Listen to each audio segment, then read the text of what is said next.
بسم الله الرحمن الرحيم. بيان من القيادة العامة للقوات المسلحة. شهدت الساحة المصرية والعالم أجمع أمس مظاهرات وخروجا لشعب مصر العظيم ليعبر عن رأيه وإرادته بشكل سلمي وحضاري غير مسبوق. لقد رأى الجميع حركة الشعب المصري وسمعوا صوته بأقصى درجات الاحترام والاهتمام، ومن المحتم أن يتلقى الشعب ردا على حركته وعلى ندائه من كل طرف يتحمل قدرا من المسؤولية في هذه الظروف الخطرة المحيطة بالوطن. إن القوات المسلحة المصرية كطرف رئيسي في معادلة المستقبل، وانطلاقا من مسؤوليتها الوطنية والتاريخية في حماية أمن وسلامة هذا الوطن، تؤكد على الآتي: إن القوات المسلحة لن تكون طرفا في دائرة السياسة أو الحكم، ولا ترضى أن تخرج عن دورها المرسوم لها في الفكر الديمقراطي الأصيل النابع من إرادة الشعب.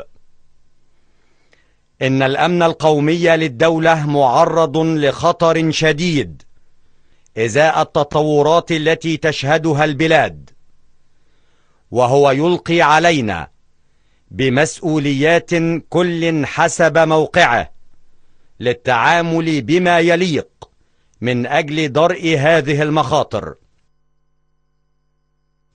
لقد استشعرت القوات المسلحة مبكرا خطورة الظرف الراهن وما تحمله طياته من مطالب للشعب المصري العظيم، ولذلك فقد سبق أن حددت مهلة أسبوعا لكافة القوى السياسية بالبلاد للتوافق والخروج من الأزمة، إلا أن هذا الأسبوع مضى دون ظهور أي بادرة أو فعل، وهو ما أدى إلى خروج الشعب بتصميم وإصرار وبكامل حريته على هذا النحو الباهر الذي أثار الإعجاب والتقدير والاهتمام على المستوى الداخلي والإقليمي والدولي.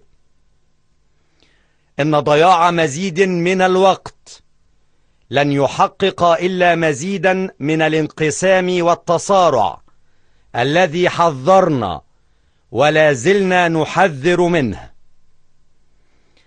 لقد عانى هذا الشعب الكريم ولم يجد من يرفق به أو يحنو عليه، وهو ما يلقي بعبء أخلاقي ونفسي على القوات المسلحة التي تجد لزاما أن يتوقف الجميع عن أي شيء بخلاف احتضان هذا الشعب الأبي الذي برهن على استعداده لتحقيق المستحيل إذا شعر بالإخلاص والتفاني من أجله.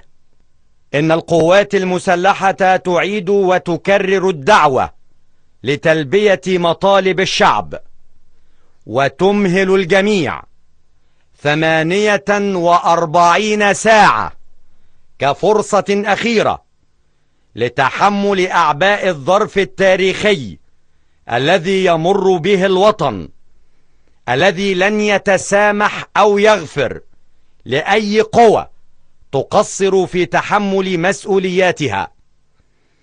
وتهيب القوات المسلحة بالجميع بأنه إذا لم تتحقق مطالب الشعب خلال المهلة المحددة، فسوف يكون لزاما عليها استنادا لمسؤوليتها الوطنية والتاريخية واحتراما لمطالب شعب مصر العظيم أن تعلن عن خارطة مستقبل وإجراءات تشرف على تنفيذها وبمشاركة جميع الأطياف والاتجاهات الوطنية المخلصة، بما فيها الشباب الذي كان ولا يزال مفجرا لثورته المجيدة ودون إقصاء أو استبعاد لأحد.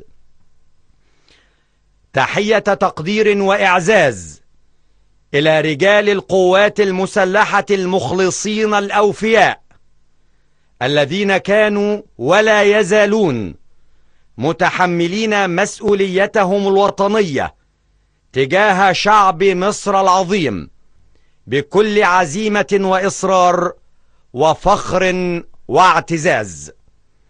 حفظ الله مصر وشعبها الأبي العظيم، والسلام عليكم ورحمة الله وبركاته.